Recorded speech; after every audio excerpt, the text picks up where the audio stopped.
ሙስሊም ሆኖ በሙስሊም ወንድሙ ላይ ካፊሮች የሚያስነሳ ግለሰብ አንስም የሚጠቀሙት ለማውደስ ለመዘመርና ክብር ያለው ቦታ ላይ ለማመስገንም ጭምር ነው የሚጠሩት። አንተ እንዲህ ብለህ ስታሽፍ ምናልባት ልባቸው ትንሽ ሊከፋብህ ይችላል። ደግነቱ ክርስቲያኖችን የዚህን ልጅ ዓላማ ተረድተዋል። ማህበረሰብ ሞኝ ነው የሚመስል አንተ በተንኮል ስለቀሰርከው ሆ ብሎ ልጅ ዳውድ ላይ የሚነሳበት ነው አይመስል። ኡስታዝ ተብሎ እስልምናን የሚሸረሽር ግለሰብ ማን እንደወከለው አላውቅም። ይሄ ሰው ሁልጊዜ ከኢስላም ተቃራኒ መሆን ነው የሚፈልገው። አህመዲን ጀበልም ያስተላለፈውና ያስጠነቀቀበት ካሄድ አንጻር የሚሳሳታቸውን ነገሮች በማረም አብሮ መስራት እንደሚገባ አሳስቧል። አላህ ሁላችንንም ሐቲማችንን ያሳምረው። እጅግ አንዳንድ ጀናዛ ጥብና ሙስሊም መሆኔ ይብን መሞት ያሁን በሞትኩም መንሱር ጀማል ሊፈታ ነው። ኢንቨስትመንት ማጭበርበር ወንጀል ተጠርጥሮ በእስር ላይ የሚገኘው ቲክቶከሩ መንሱር ለቢስቱም ኢላ ቀሊላን ለው አንኩም ኩንቱም ተዕለሙን። አሰላሙ አለይኩም ወራህመቱላሂ ወበረካቱ። የአላህ ዝነቸርነት ሰላም ፍቅር ጤና በያላችሁ በዳር በሉ ቦላችሁም ለምሰኒ ዛሬም እንደተለመደው አነጋጋሪ አስተማሪ እጅግ በጣም ምርጥና አዳዲስ መረጃዎችን ይቀርብ ያለው እነዛም ቪዲዮችን እንመለከታለን። ለዚህ ዩቲዩብ ቻናል አዲስ ሆናችሁ ግን ሰብስክራይብ እያደረጋችሁ ቤተሰቡ ነው ነባሮችን የቻናል ቆሞች ሁላችንም ቪዲዮን በላይክ እንጀምራለን። ለእስላሞች አለክ መሰት የለም። ቀጥታ ወደ ዛሬ ቪዲዮ መጀመሪያ ቪዲዮአችን እንጀምራለን። የመጀመሪያ ቪዲዮአችን የሚሆነው አንድ ሙስሊም የሆነ ግለሰብ እንግዲህ ስለ ካፊሮች በመናገርና ለካፊሮች በማሽቃበጥ ይታወቃል። እንደዚሁም ደግሞ ብዙ ሙስሊም ያልሆኑ ሰዎች እንግዲህ ከሙስሊሞች ጋራ በማሽቃበጥ ገንዘብ ይጠይቃሉ። ለኔ ሁለቱም አንድ አይነት ናቸው። አሰላሙ አለይኩም ወራህመቱላህ። ጠፍቼ ነበረ። ብዙዎቻችሁ ቪዲዮ ስትልኩልኝ ነበረ።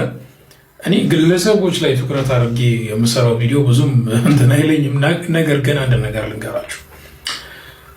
ክርስቲያንም ሆኖ ለሙስሊሙ ይሄ ሃይማኖቱ የሚፈቅደውን ነገር ሙስሊሞችን ለማስደሰት ማድረግ የለበትም። ሙስሊሙም ደግሞ እስልምናው የማይፈቅደውን ክርስቲያኑን ለማስደሰት ሲል ማሽቃበጥ የለበትም። መከባበር አይደለም ይሄ። ዛሬ ጁምዓ ነው። ነቢዩ መሐመድ ሰለላሁ ዐለይሂ ወሰለም ወዳቸዋለሁ፣ ከወደድካቸው እመንባቸው፣ ተከተል ሙስሊሙን አለቅ። የበዛ በኩል ያለውም እንደዛው ማለት ነው። ኢብኑ ጀራ ያስተላለፈው መልእክትን አስመልክተን አሁን የምናየው አንድ ቀልደኛ ወይም በቀልድ ኮንተንት ወይም በማሳክ ኮንተንት የሚታወቅ ልጅ ዳውድ የተባለ ቲክቶከር በዚህ ሙስሊሞችን በማይወክለው ነገር ግን ሙስሊም ነኝ እንደዚሁም ደግሞ ልደትዬ ቁልቢ ገብርኤል ይሄዳለሁ ምናምን የሚለውን ግለሰብ እንግዲህ ጥሩ አድርጎ ቀልዶበት ነበር። ያ ግለሰብ ያ ሙስሊሙ ግለሰብ ይህንን ልጅ ዳውድ የሚባለው ግለሰብ በካፊሮች ለማስጠቆር ወይም ካፊሮች እንዲጠሉት ለማድረግ ያደረገውን ነገር ነው። እስኪ ዳቫን ደግሞ ሰምተናት እንመለስ። አይደረግማ እንደዚህ በቃ በጣም ያስጠላ። ኧረ ዝም በል በእናትህ፣ እንደዚህ ነገር አይደረግም። ወላሂ ነው የምልህ። ልደትዬ እየሄድን ነው አሁን እንግዲህ። ወላሂ ነው የምልህ ልጅ ዳቫ ጨዋታዎችሽ ምናምን እዛው ላይ ወላሂ ፉገራ የምታዘብጪው ነገር ምናምን እኔ ይመቸኛል፣ እዛው ላይ ነው። ግን አንዳንዴ አሁን ልደታ ስትል ወይ ልደትዬ ስትል እነሱ ክብር ያለው ቦታ ላይ ነው የሚጠሯት። ኦርቶዶክስ እህት ወንድሞቻችን ክብር ያለው ቦታ ላይ ነው የሚጠሯት። ያን ስም የሚጠቀሙት ለማውደስ ለመዘመርና ክብር ያለው ቦታ ላይ ለማመስገንም ጭምር ነው የሚጠሩት። አንተ እንዲህ ብለህ ስታሽፍ ምናልባት ልባቸው ትንሽ ሊከፋብህ ይችላል። ብቻ ኖርማል ነው። እኔ ላይ የሰራሽ ቪዲዮ ተመችቶኛል ዳባ፣ ግን እነሱን ሊከፋቸው ይችላል። ዝም ብለህ አፉ በሉኝ በላቸው። እኔ አባት ሰላም አለይኩም ምችት ይበላል። እንግዲህ እንደተመለከታችሁት ነው ምን ያክል ሸረኛ ልጅ እንደሆነ ማለት ነው። የሸሩ ብዛት እንግዲህ ካፊሮች እንደነካ አድርጎ ካፊሮች እሱ ላይ እንዲነሱበት አድርጎ እንግዲህ ቪዲዮ ሰርቶበታል። ደስ የሚለው ነገር ግን ብዙ ካፊሮች ዓላማው ገብቷቸዋልና እንዲህ ብለው ቪዲዮ ሰርተውበታል።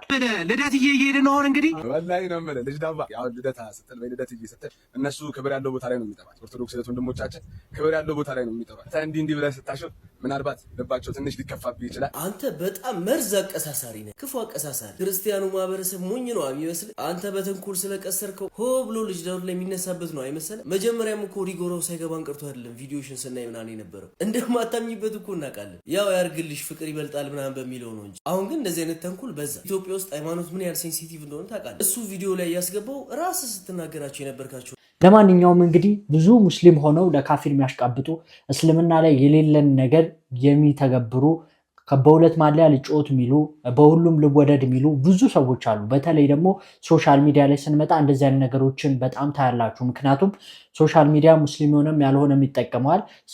ሁለቱም እንዲወደን ብለው እንደዚህ የሚሰሩ ሰዎች አሉ። በጣም ታዋቂ ብዙ ቲክቶከሮች ማለት ነው። የእነሱ ዓመት በዓል ሲደርስ እንዴት ያምራሉ እዩዋቸው ብዛታቸውን እያሉ የሚያሽቃብጡ እንግዲህ ብዙ ሙስሊም የሆኑ ሰዎች አሉ። እነዚህ ሰዎች ለገንዘብ ለጥቅም ብለው እንግዲህ ብዙ የማያደርጉት ነገር የለም። ብዙ አይነት ወንጀሎች ውስጥ ይገባሉ። ለማንኛውም አላህ ሱብሓነሁ ወተዓላ ያስተካክላቸው እያልኩኝ፣ ነገር ግን እኛ የምንመራው በዲን ነው። ዲን ላይ እንግዲህ እስልምና የሚያዘውና የሚከለክለው ነገር አለ። እስልምና የሌሎች እምነቶችን አምናችሁ ከተቀበላችሁበት ከእስልምና ትወጣላችሁ። እናንተ በነሱ እምነት በነሱ በዓል ላይ መገኘት የለባችሁም። የነሱን በዓል እንኳን አድረሳችሁ ማለት አትችሉም። ያንን ካላችሁማ በቃ የነሱን እምነት እንደተቀበላችሁ ነው አላህ ሱብሓነሁ ወተዓላ የሚቆጥረው። ስለዚህ ይሄ ከሽርክ ነው የሚመደበው። እንደዚህ አይነት ነገሮችን በደንብ ልንጠነቀቅ ይገባል። ለማንኛውም ብዙ ሙስሊም ያልሆኑ ሰዎች ደግሞ ስለ ነቢዩ ሙሐመድ ሰለላሁ ዐለይሂ ወሰለም በመናገር ዛሬ ጁማ ነው እስቲ ገቢ አድርጉልን አካውንት ያስቀምጣሉ። እንደዚሁም ደግሞ ስለ ነቢዩ ሙሐመድ ሰለላሁ ዐለይሂ ወሰለም እናውራ እና ብር እስቲ አዋጡ ምናምን አይነት ነገርም ተጀምሯል። ብዙዎች እንግዲህ እየሰለሙ ሁላ እኮ በጥቅማ ጥቅም ብር ወይም ገንዘብ ተቀብለው የሚጠፉ ሰዎች የሚከፍሩ ሰዎች አሉና ሙስሊሞችም ጥንቃቄ እናድርግ። ስለ ሙስሊም የሚያሽቃብጥ ሰው ካለ በልኩ ብናድርገው ጥሩ ነው። በልኩ እያደረግን የጥቅማ ጥቅም ጉዳይ ውስጥ ባንገባ በቃ ማሻአላህ ስለ ነቢዩ ሙሐመድ ሰለላሁ ዐለይሂ ወሰለም ካወራ ጥሩ ነው። ከዛ ውጭ ግን እስልምና እንዲቀበል ተመኙለት፣ ዱዓ አድርጉለት። አሁን የምንመለከተው ደግሞ አንድ ኡስታዝ የተባለ ግለሰብ በእስልምና ማሊያ ሲጫወት ነው የምንመለከተው። ኡስታዝ ጀማል በሽር ሆነ አደረገ ስለሚባለው ጉዳይ ለማጣራት ሙከራ አድርጌ ነበረ። በተለይ የሙስሊሙን ጥያቄዎች ወደ ውስጥ ይዘው ከገቡ የተወሰኑ ወንድሞች ጋር ትንሽ ዲስከሽን ለማድረግ ሞክሬ ነበረ። የተወሰነ የሳሳቱ መረጃዎችን ወይም ደግሞ ያልተገቡ ትንታኔዎችን እንደሰጠ ጠቆም አድርገውኛል።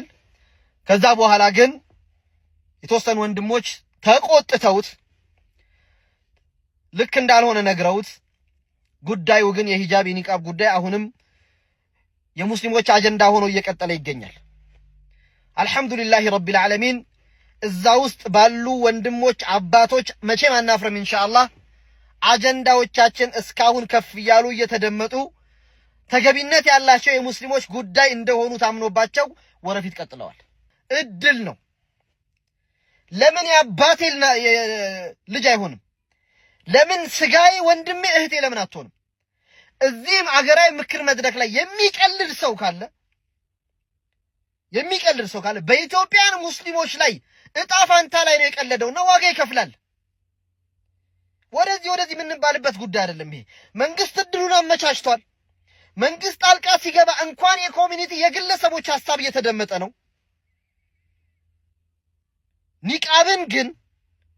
ኒቃብን ግን አጣጥሎ ለመሄድ የሚደረግ ጥረት አድርባይነት ነው።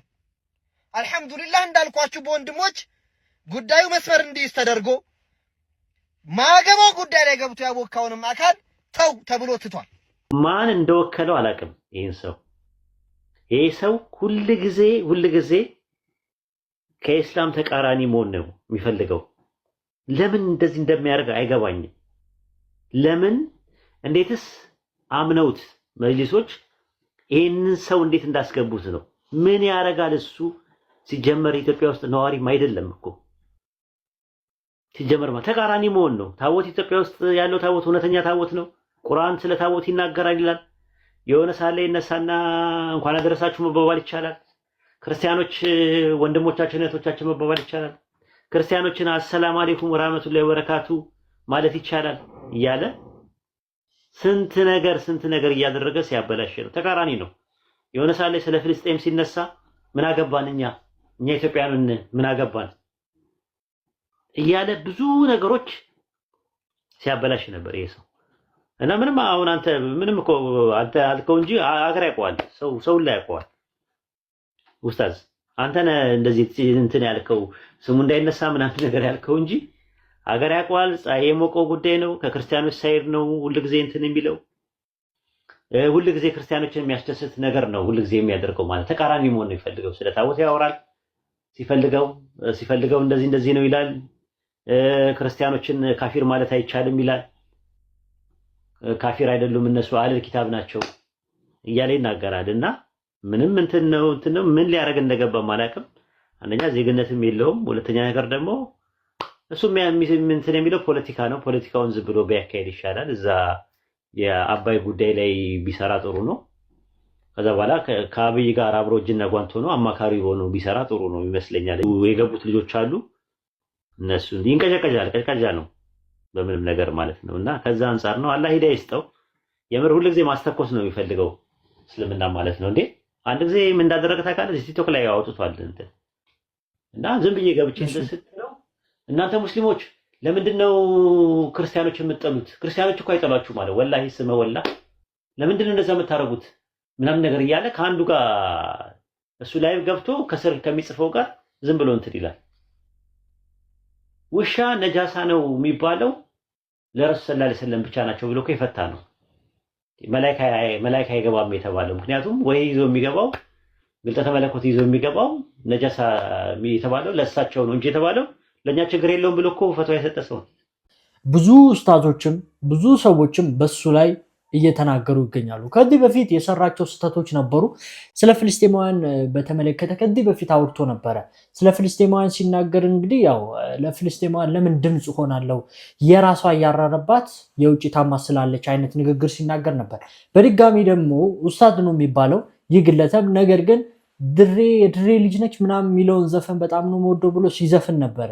ኡስታዝ ጀማል ዘፈነ ሰሞኑን። በዚህ ምክንያት ሙስሊሞች ቀይ መስመር ውስጥ አስገብቶት ነበር። ኡስታዝ እየተባለ እንዴት እንደዚህ ያደርጋል? ኡስታዝ ለነገሩ ዝም ብሎ የተሰጠው ስም ይመስለኛል። ነገር ግን አሁን ላይ እየሰራ ያለው ነገር እጅግ በጣም አደገኛ ነገር ነውና እንግዲህ ያደረገው ነገር ተመልክታችኋል። በጣም እየተሞገተ ያለበት ሁኔታ አለ። ይሄ ከግብፅና ከኢትዮጵያዊነት ጋር ወይም ከአባይ ግድብ ጋር በተያያዘ ነው በደንብ ይህ ግለሰብ የታወቀው። መንግስትም እውቅና የሰጠው ግለሰብ ነው እና ይህ ግለሰብ እንግዲህ ከፍ ከፍ ሲደረግ ከጊዜ በኋላ በጣም እየተበላሸ የመጣበት ሁኔታ አለ። ይህን አስመልክቶ ኡስታዛችን እንግዲህ የሚለው ነገር አለ። ኡስታዝ አህመዲን ጀበል እና ኡስታዝ ዋሂድ ኡስታዝ አህመዲን ጀበል በኡስታዝ ጀማል በሽር ጉዳይ ላይ ሐሳብ ሰጠም። ኡስታዝ አህመዲን ጀበል በይፋዊ የፌስቡክ ገጹ ባጋራው ሐሳብ የኡስታዝ ጀማል በሽርን ለሀገሩ የሚያደርገውን አስተዋጽኦ እንደሚያደንቅና ክብር እንዳለው ገልጾ ነገር ግን አንዳንድ ጊዜ ከችኩልነትና ከአካሄድ አንጻር የሚሳሳታቸውን ነገሮች በማረም አብሮ መስራት እንደሚገባ አሳስቧል። በሀገራዊ ምክክርና ወቅታዊ ጉዳዮች ዙሪያም የሐሳብ ልዩነት መኖሩ ተፈጥሯዊ ቢሆንም በሱ ላይ እየተደረጉ ያሉ ዘመቻ የሚመስሉ ነገሮች እንዲቆሙ ጥሪ አቅርቧል። በመሆኑም የማህበራዊ ሚዲያ ተጠቃሚዎች ስለሱ የለጠፏቸውን ነገሮች ከገጻቸው ላይ በማንሳት ሀገራዊ ምክክሩ እስኪያበቃ ድረስ ትኩረታቸውን ወደ ዋናዎቹ አጀንዳዎች እንዲመልሱ አሳስቧል። እንደገና ደግሞ በዛ ላይ ደግሞ ቀርቦ ኬፋ የሚባል ፓስተር አለ። እሱ ላይ ደግሞ ቀርቦ ምን ቢል ጥሩ ነው? ወላሂ እገላለሁ አለኝ አንድ ግብፃዊ ስለ ኢትዮጵያ ባወራሁት ነገር አለ ማለት በቃ እገላለሁ አለኝ። ለምን አትልም? ወላሂ የሚለውን ለምን መጠቀም አስፈለገ? ማለት እስልምናን ጭራቅ አድርገው ሰዎች እንዲስሉት የማድረግ እንትን እየሰራ ያለው ሰው እንደ በቃ አይ እኔ አላሰብኩትም ሰው እኮ ስህተት ሊኖረው ይችላል ምናምን ነገር አለ እና ታወራን ስለ ታቦት ኢትዮጵያ ውስጥ የለም ምናምን ብዬ የመጽሐፈ ኩፋሌ መጽሐፈ ባሮክ ከዛ በኋላ በንጉስ ኢዮስያስ ዘመነ መንግስት እንደነበረ ክብረ ነገስት ብቻ ነው የነበረው እና እንዴት አድርጎ ታቦት አለን እንዴት ትላለህ ነው የኔ ጥያቄ። ታቦት አለን እንዴት ትላለህ? እንደዛ ከሆነ እኮ መና አለንም ልትል ነው። መናም እኮ ወርዷል። መና አለን ልትል ነው የሆነ ቦታ ማለት ነው። እና ተባብለን ነው እንትን ያለው ማለት ነው። አይሰማም። ዝም ብሎ ልወደድ ባይ ነው። አይ ቲንክ ምንም የሚያስፈራ ነገር የለም። በደንብ በስነ ስርዓት ፈሳድ የሚያሰራጩ ሰዎችን ዝም እየተባለ ነው እንትን የሚሉት ማለት ነው። እና እንግዲህ የሚመጣው ትኩሳቱን ምንም ኃላፊነቱን ወስዳለሁ እኔ ጉዳይ አይደለም። በዚህ ነገር እንግዲህ ጥሩ አድርገው መልእክት አስተላልፏል። በነገራችን ላይ ከባድ ነው እንደዚህ አይነት ትልቅ ቦታ ላይ ያሉ ኡስታዝ የሚባሉ ግለሰብ እስልምናን እየሸረሸሩ ከመጡ ነገሩን ለማስተካከል እየከበደ ነው የሚሄደው። ምክንያቱም እዚህ ጋራ ኒቃብ ተከልክሏል። እዚህ ጋራ ብዙ ሙስሊም እህቶቻችን እየተጨቆኑ ነው። በጣም ብዙ ሙስሊሞች መፍት እያጡ ባሉበት ሰዓት ላይ ትልልቅ የሚባሉ ሙስሊምን ይወክላሉ የሚባሉ ግለሰብ ነገርን ሲያበላሹ ከማይሆን ሰው ጋራ አንድ ላይ በመሆን ሲሰሩ ይህ ቅስም ነው የሚሰብረው። ማለት በቃ ምንም ነገር ማስተካከል እንዳይቻል የሚያደርግበት ሁኔታ አለ። ይህ ማለት ከራሳችሁ ወዳጃችሁ ስትከዱ ማለት ነው። ቅስማችሁ ይሰበራል። ነገሩን ለማስተካከል በጣም ይከብዳችኋል። የሩቅ ሰው እኮ ቢከዳችሁ ምንም ማለት አይደለም። በቃ ያ ሰው አያውቃችሁም። እንደገና ደግሞ ነገሩን ለማስተካከል ቀላል ነው እና ልክ እንደዛ አይነት ሁኔታ ውስጥ ነው እየገባን ያለነው ሙስሊሞች። እንደዚህ ትልቅ ቦታ ላይ ያሉ ኡስታዝ የሚባሉ ግለሰቦች በዚህ ልክ እየወረዱ የእስልምናን ነገር እያበላሹ እየሸረሸሩ ከሄዱ ነገሩን ለማስተካከል ይከብዳልና ይህ ግለሰብ እንግዲህ አላህ ሱብሓነሁ ወተዓላ ቀጥተኛውን መንገድ ይምራው። በጣም እየጠመመ ያለበት ሁኔታ አለ። ይህን ነገርም አላህ ሱብሓነሁ ወተዓላ ያስተካክለው። አህመዲን ጀበል ያስተላለፈው መልእክት ግን እጅግ በጣም ወሳኝ ነው። ጥሩ የሆነ አካሄድ እንዲሄድ ወደ ትክክለኛው መስመር እንዲመጣ የሚያደርግ ንግግር ነው። ጀበሉን እንግዲህ አላህ ሱብሓነሁ ወተዓላ ይጠብቅልን። በጀበሉ ላይ ሰሞኑን ያው አጀንዳ እንደተከፈተበት ታውቃላችሁ። በጣም ብዙ ሰዎች የእሱን ቪዲዮዎች በመውሰድ ይቅርታ እንዲጠይቅ እንዲሁም እንዲታሰር ጭምር ብዙ ሲነገርበት ነበር። ይህንን አስመልክቶ ብዙ ክርስቲያኖችም ከጀበሉ ጎን መሆናቸውን እያሳዩ ያሉበት ሁኔታ አለ። ብዙ አይደሉም፣ አክቹዋሊ በጣም ጥቂት ናቸው፣ በጣት የሚቆጠሩ ናቸው። ግን ይህም መሆኑ ደስ ይላል፣ እንደዚህ አይነት ሰዎችን ማግኘት ማለት ነው። ቲክቶከሩ መንሱር ጀማል ዋስትና ተፈቀደለት። በፊንቴክ ኢንቨስትመንት ማጭበርበር ወንጀል ተጠርጥሮ በእስር ላይ የሚገኘው ቲክቶከሩ መንሱር ጀማል ዋስትና እንደተፈቀደለት ሀበሻ ሰምቷል። መንሱር በጠረጠረበት ወንጀል የከፍተኛው ፍርድ ቤትና ጠቅላይ ፍርድ ቤት ዋስትና ከልክለውት በማረሚያ ቤት የሚገኝ ሲሆን ጉዳዩን ወደ ሰበር ሰሚ ችሎት በመውሰድ ዋስትና ልከለከል አይገባም፣ የህግ ስህተት ተፈጽሞብኛል ሲል አቤቱታ አቅርቦ ተከራክሯል። ጉዳዩን የተመለከተው ሰበር ሰሚ ችሎትም ዛሬ ሐምሌ 24 ቀን 2018 ዓ.ም በዋለው ችሎት የ800 ሺህ ብር ዋስትና እንደፈቀደለትና ከሀገር እንዳይወጣ እግድ እንደጣለበት ሰምተናል።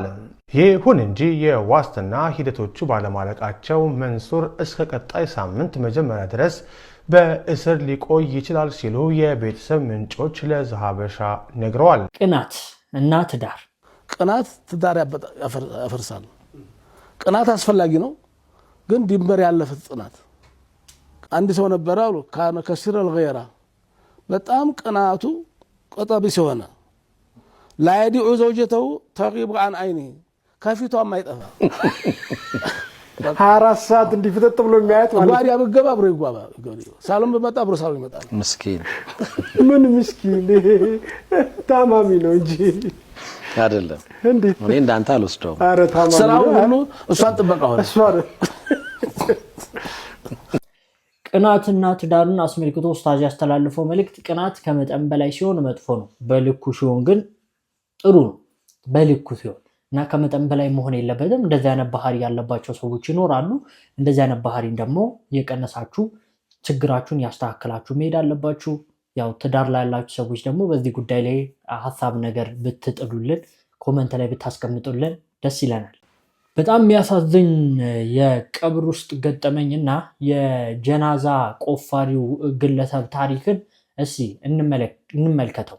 ሞት ምን ያህል ቅርብ ነው የሚለው ላይ ትንሽ ሀሳብ አንተ ያንተን ብሰማ ደስ ይለኛል። ማለት የሆነ ጠዋት አይተው ከሰዓት ጀናዛ ሆኖ የመጣ ወይም ደግሞ በቃ ይሄ የሚያስደነግጥ የለም የሞትን ቅርበት በጣም ሊጠቁምህ የሚችል አይነት ክስተት፣ እንደዚህ አይነት ክስተት ገጥሞ ያውቃል? አዎ ማለት ያው ሰዓቱም ስለሄደ ሰዓቱም እናሳጥረው ስላልክ ነው። በጣም ብዙ የምናነሳቸው ሀሳቦች ነበር፣ በጣም ብዙ የሚነሱ ነገሮች ነበር። ግን የሞትን ቅርበት እንዴት የምትለው ነገር የግድ ነው። መጀመሪያ ላይ ያልኩ ነገር አለ። ብዙ አመት ቆያለሁ ብዬ ማስባቸው ነበሩ፣ ብዙ ጊዜ ቆያለሁ ብዬ አስብ ነበር ብለኸኛል ብዬ ነበር። አሁን ላይ ይሄ ሞት እንዴት ጠብቀዋለሁ ካልከኝ፣ አሁን ላይ የሚገርምህ ነገር ታሞ ነው የሞቱት የሚባሉ ነገሮች ከሆነ ጊዜ አንዴ ነው የምንሰማቸው።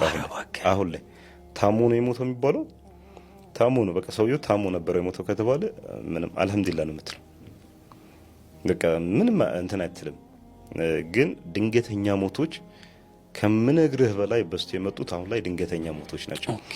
የሆነ አንተ አሁን እስማኤል የሆነ ሰው ሲያገኝ በጣም ይደሰታል አይደል? የሆነ ሰው ብቻ ወይ ስራው ለህ ቤት ስትገባ ልጅህን ስትገናኝ ወይም የሆነ ነገር ፈልገህ ያን ነገር ስታገኘው በጣም የምትደሰትበት ነገር አለ አይደል?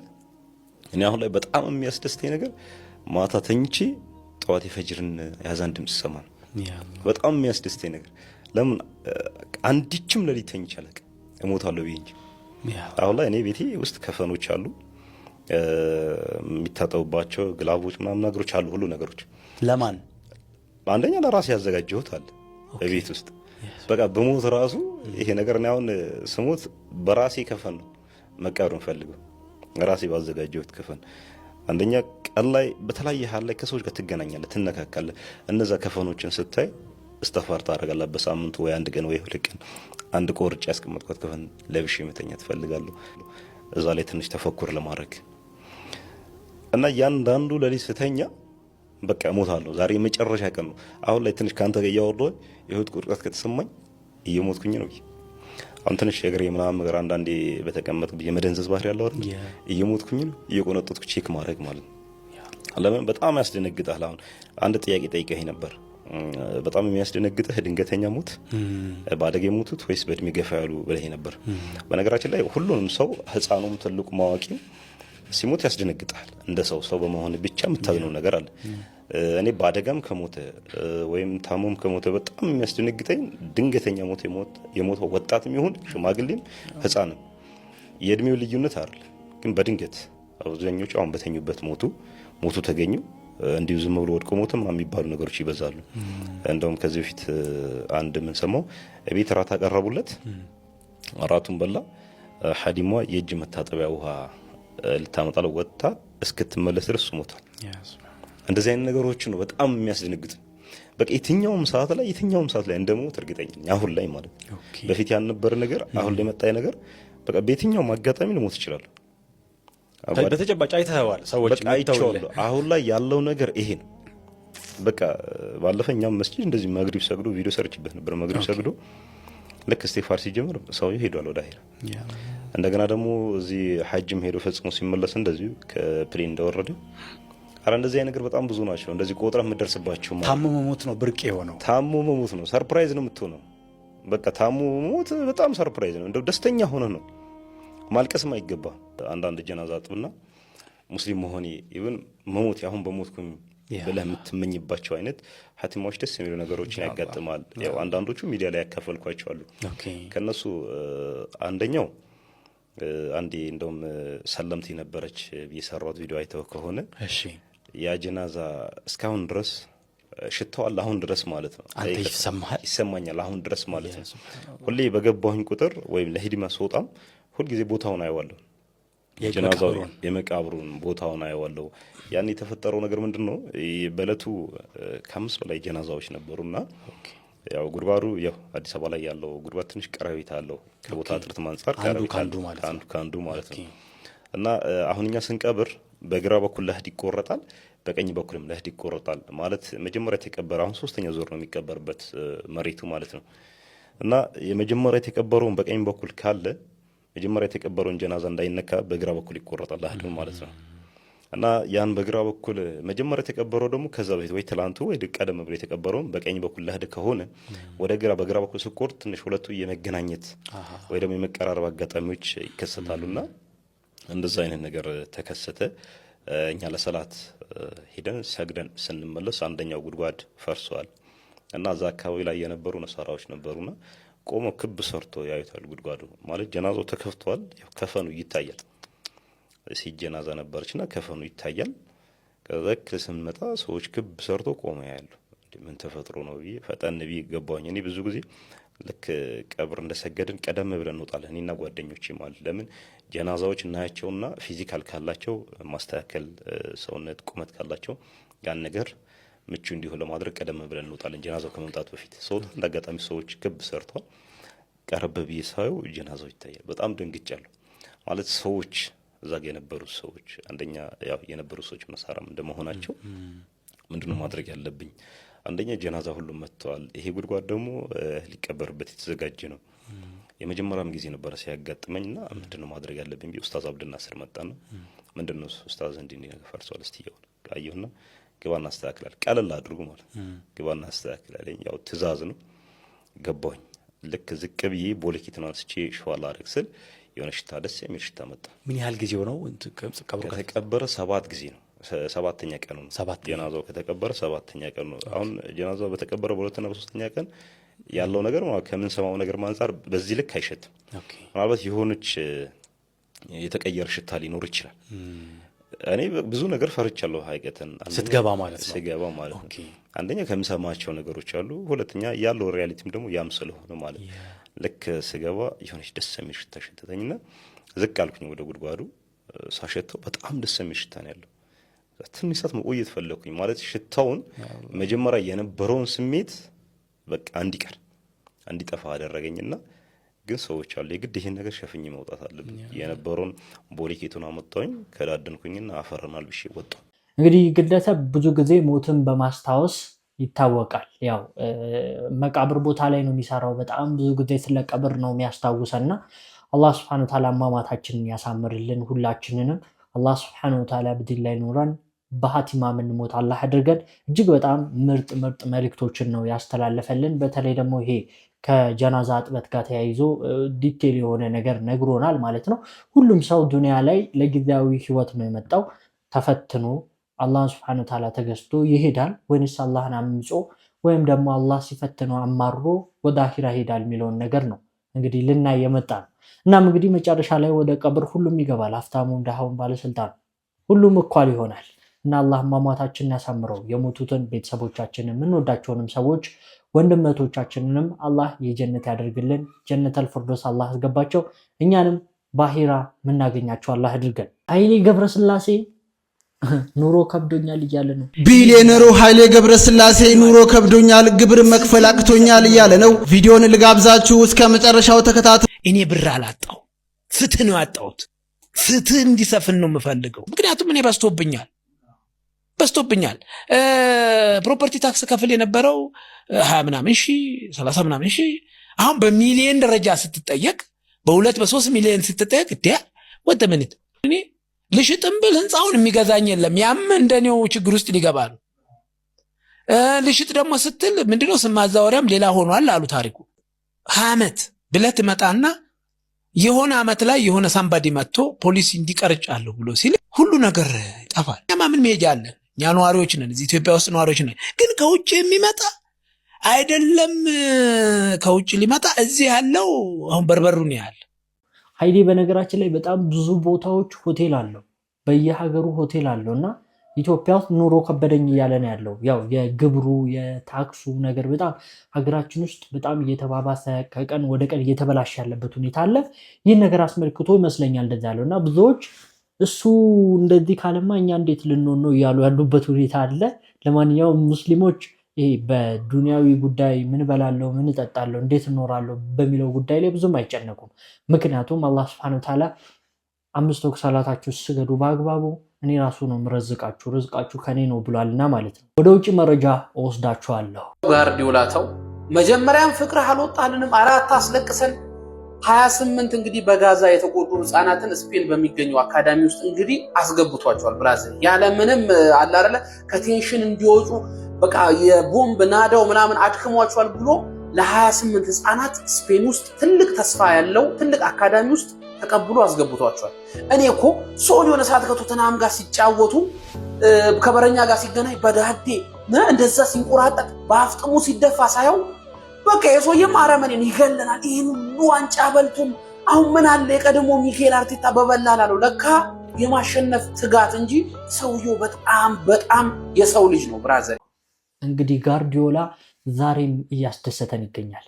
ይህ ጋርዲዮላ የተባለ ግለሰብ ግን ምን አይነት ሰው ነው? በጣም ድንቅ ሰው ነው። ወላሂ በእውነት ከእውነተኛ ጋር የቆመ ግለሰብ ነው። አላህ ይጠብቅልን። አላህ ትልቅ ደረጃ ያድርሰው። ላለኝ ወደ ሌሎች የውጭ መረጃዎች ወስዳችኋለሁ። የውጭ መረጃዎችን ጠቅለል አድርገን እንመለከታለን። በጣም አንገብጋቢ ብዙ የውጭ መረጃዎች አሉ። መካከለኛው ምስራቅ ላይ ኦል ሄል ኢዝ አባውት ቱ ጌት ሉዝ። እስካሁን ድረስ ያየነውን ጦርነቶች የህፃን ጨዋታ በሚያስመስል መልኩ ከባድ ጦርነት ፕላን እየተደረገ ነው። ምናልባትም በዚህ ዊኬንድ ሊፈጸም ይችላል እየተባለ ነው። ምንድነው እሱ? አሜሪካና እስራኤል ኢራን ላይ ከዚህ በፊት አድርገው ከነበረው በጣም በብዙ እጥፍ የበለጠ ስትራይክ የአየር ጥቃት ለመፈጸም ፕላን እያደረጉ ነው እየተባለ ሲሆን፣ በሌላኛው ግንባር በባብል መንደብ በኩል ደግሞ ሳውዲ አረቢያ የመን ላይ ሰፊ የአየር ጥቃትና የመሬትም ጥቃት ለመፈጸም ዝግጅት እያደረገች ነው እየተባለ ነው። በሁለቱም ግንባሮች ከባድ ጦርነቶች ፕላን እየተደረጉ ነው። የመጀመሪያው የኢራን ላይ እንግዲህ እስከዛሬ ድረስ ጥቃት ሲፈጸም እንደነበረ ታውቃላችሁ። እስራኤል እስካሁን ድረስ አልነበረችበትም። አሁን ግን ከእስራኤል ጋር አንድ ላይ ፕላን እየተደረገ ያለና ምናልባትም ቅዳሜና እሁድ ላይ ተደርጎ ሰኞ የኢንተርናሽናል የነዳጅ ማርኬት ሳይከፈት በፊት ይህንን ጥቃት ለመፈጸም ፕላን እየተደረገ ነው። ፕላኑ ኦልሬዲ አልቋል። የአሜሪካ የዲፌንስ ሚኒስትሮችም ኦልሬዲ ሬዲ ነን፣ የፕሬዝዳንቱን ትዕዛዝ ብቻ ነው የምንጠብቀው እያሉ ነው። እንደምታውቁት ዶናልድ ትራምፕ የተለያዩ ጥቃቶች የሚፈጽሙም ኢራን አጸፋውን እየመለሰች ዴድ ኢንድ ላይ ነው ያሉት። ምንም አይነት ጥቃት የሚፈጽሙ ኢራንን የሚያስበረግጉ አይነት አልሆነም። አሁን ግን ፕላን እያደረጉት ያለው ጥቃት በጣም ሰፊ የሆነና የኢራንን ኢነርጂ ፋሲሊቲዎች ብቻ ታርጌት ያደረገ የነዳጅ የኤሌክትሪክ ፋሲሊቲዎችን ብቻ ታርጌት ያደረገ ጥቃት እንደሚፈጽሙ ፕላን ተደርጎ አልቋል። የዶናልድ ትራምፕ ትዕዛዝ ነው እየተጠበቀ ያለው። ያ የሚሆን ከሆነ እንግዲህ የኢራን አጸፋዊ ምላሽ ምን እንደሚሆን ኢትስ ክሊር። የሚድል ኢስት ላይ ያሉ የነዳጅ ፋሲሊቲዎችን እንደሚያጠቁ ኢትስ ክሊር። ኤንድ ደግሞ እስራኤል ኢንቮልቭ ካደረገች እስራኤልም ላይ ጥቃት እንግዲህ መፈጸሙ የማይቀር ነው። ኢራን አጸፋ እንደምትመልስ በደንብ የታወቀ ነው። ስለዚህ የበለጠ ነገሩን ኤስካሌት ያደርገዋል፣ ያጋግለዋል ተብሎ እየተፈራ ነው ያለው እና አሜሪካ ከፕላናቸው ውስጥ እንግዲህ ቅዳሜና እሁድ ነው መፈጸም ያለብን፣ ምክንያቱም ሰኞ ማርኬት ሳይከፈት ብለዋል። ምክንያቱም ሰኞ ማርኬቱ ሲከፈት ቅዳሜና እሁድ በተፈጸመው ጥቃት የተነሳ የነዳጅ ዋጋ በጣም ሹት አድርጎ አሜሪካም ውስጥ ሆነ ኢንተርናሽናል ኢኮኖሚውን ይጎደዋል የሚል ስጋት አለ። ስለዚህ ያ ሳይሆን በፊት ዛሬ እና ነገ ይህንን ጥቃት ፈጽሞ ለማቆምና አቁመናል ለማለት ዝግጅቶች እየተደረጉ እንደሆነ እየተነገረ ነው። ዝግጅቶቹ ኦልሬዲ ያልቀው የዶናልድ ትራምፕ ትዕዛዝ ብቻ ነው የሚጠበቀው። በሌላኛው ግንባር በቀይ ባህር በኩል እንግዲህ ሳውዲ አረቢያ ተጥሎባት ያለውን የባህር ላይ እቀባ ሁቲዮች ጥለውባት የነበረውን የባህር ላይ እቀባ ለመስበር እንግዲህ በባህርም በእግርም እንግዲህ በመሬትም ጥቃት ለመፈጸም ከፍተኛ ዝግጅት አድርጋ መጨረሷ እየተነገረ ነው ያለው። ሳውዲ አረቢያ ራሷ ብቻ ሳትሆን ባይ ዘ ዌይ ሌሎች 40 ምናምን ሀገራት ያሉት ኮሊሽን ለመመስረት ጥረት እያደረገች ነው። ኮሊሽኑ ላይ አንደርስታንዲንግ ተደርሷል። ከዛ ውስጥ ከ40 ምናምን ሀገራቶች ደግሞ 14 የሚሆኑት ሀገራት የእኛን ጎረቤቶች ጨምሮ ሱዳን፣ ሶማሊያ፣ ጅቡቲ እነዚህ ምናምን ያሉበት እነሱን ጨምሮ እንግዲህ መግለጫ ሰጥተዋል። በባብል መንደብ ላይ ምንም አይነት ዲስራፕሽን እንደማይታገሱና አንድ ላይ ለመታገል መግለጫ ሰጥተዋል። ስለዚህ በዚህ በኩል በባብል መንደብ በኩል እንግዲህ የመን ላይ የኢራን ላይ የሆኑት ሁቲዮች ላይ በዚህ በኩል ሌላ ጥቃት ፕላን እየተደረገ ነው። በዛ በኩል ደግሞ እንግዲህ ኢራንም ላይ ጥቃት ፕላን እየተደረገ ነው። የነዚህ ሁለቱ ጥቃቶች አጸፋዊ ምላሽ ምን እንደሚሆን ከወዲሁ መገመት ይቻላል። የኢራንም አጸፋዊ ምላሽም ሆነ የሁቲዮችን አጸፋዊ ምላሽ ምን እንደሆነ መገመት ይቻላል። ስለዚህ ሚድል ኢስት ላይ እስከዛሬ ድረስ ካየነው የበለጠ ሌላ ከባድ ጦርነት የተባባሰና የተቀጣጠለና ኤስካሌት ያደረገ ጦርነት ሊከሰት ይችላል ተብሎ በዚህ ሳምንት እየተጠበቀ ነው ያለው። ሰው ምን ሀፕን ያደርጋል የሚለውን ግን እስልምናን የተቀበልኩት በዝንብ አማካኝነት ነው ብትል አሁን ማን ያምናታል? ታሪኩ እንደዚህ ነው። እዚህ ጋር የምትመለከቷት ሴት ማለት ነው በቤተሰብ የተወራረሰ የጣዖት አምላኪ ቤተሰብ ውስጥ የተገኘችና ለጣዖት አምልኮ የምታቀርብ ሴት ናት። ነገር ግን አሁን ላይ በዘመናዊ ህይወቷ ማለት ነው በተደጋጋሚ ጣዖቶቹ ጋር በምትሄድበትና ምግብ በምታቀርብበት ጊዜ ምግቦቹ ሲበላሹና አካባቢው በዝንብ ሲወረር ታያለች ማለት ነው። ነገር ግን ይህ ነገር በተደጋጋሚ እንድጠይቅ ያደርጋታል። ሰዎች በተራቡበት ጊዜ እኛ እያመጣን ምግብ እያስቀመጥን የሚበላሸው ለምንድን ነው የሚል በተደጋጋሚ ጥያቄ እንደሚፈጥርባት ትናገራለች።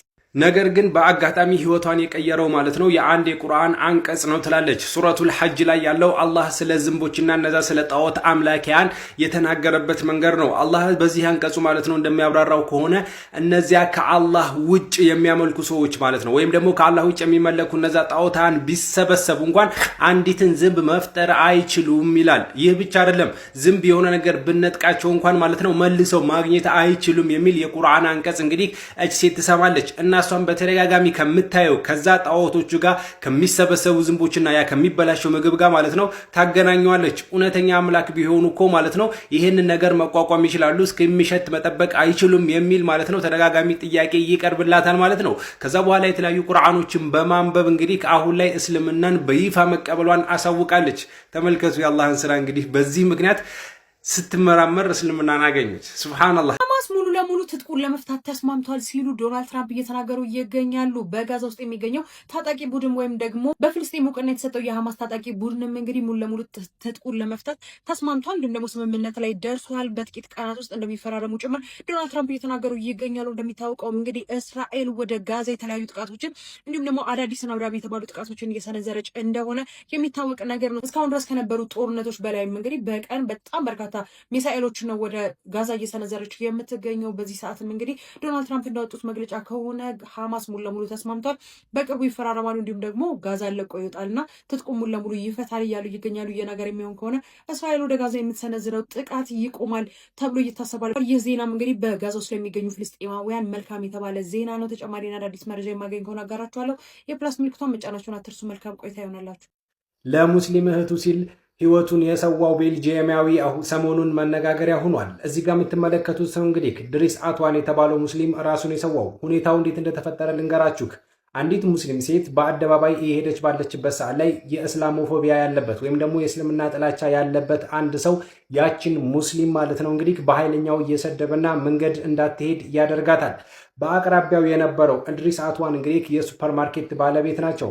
እናም ያችን ሙስሊም እንግዲህ በእምነቷ መጠቃታቸው ደስ ያላላቸው እንድሪስ አትዋን በመሃል በመግባት አቁም ሲሉት ማለት ነው ያ ሰው እንግዲህ ይሄ እንድሪስ አትዋን የተባለው ሙስሊም ወጣት ላይ ጥቃት በማድረስ ህይወታቸው እንዲያልፍ ሆኗል። ሰውየው በሰዓቱ ቢሰወርም በፖሊስ ተይዞ ማለት ነው በሰው ግድያና እንደዚሁም ደግሞ በጥላቻ ንግግር በሚል አሁን ላይ በፖሊስ ቁጥጥር ስር ውሏል። ነገር ግን እንድሪስ አትዋን የተባለው ይህ ሙስሊም ለሙስሊም እህቱ ህይወቱን እስከ መስጠት መድረሱ ማለት ነው አሁን ላይ ሞቱ ቢያሳዝንም፣ ነገር ግን ለሙስሊም እህቱ መሆኑ ግን አሁን ላይ ከብዙ ሰዎች ሀሳብ ይዟል ማለት ነው። ሚዲያውን በሙሉ በምታዩት ማለት ነው እንድሪስ አትዋን ብላችሁ ብጽፉ ራሱ ስለዚህ ሰዎች እየተነጋገሩ ይገኛሉ። በአውሮፓ እንደሚታወቀው ከባድ የሆነ ኢስላሞፎቢያ አለ። ነገር ግን የአላህን ስራ ተመልከቱ። በአውሮፓ በሚገርም ሁኔታ ማለት ነው የእስልምና እየተስፋፋና አማኞች ወደ እስልምና እየጎረፉ ይገኛሉ። ነገር ግን ብዙዎች የሚያጠፉ እየመሰላቸው ሰዎችን ይገላሉ። ነገር ግን አላህ እኔን ጠባቂ ብሏል። ስለዚህ ሰው እስኪ ምን ታስባላችሁ? ሀሳባችሁን በኮሜንት ለተመሳሳይ መረጃ ግን የፕላስ ምልክቷ መጫናችሁን አትርሱ።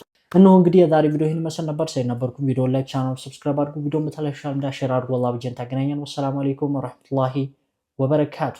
ላይክ እና ሼር ማድረግ እንዳይረሳ።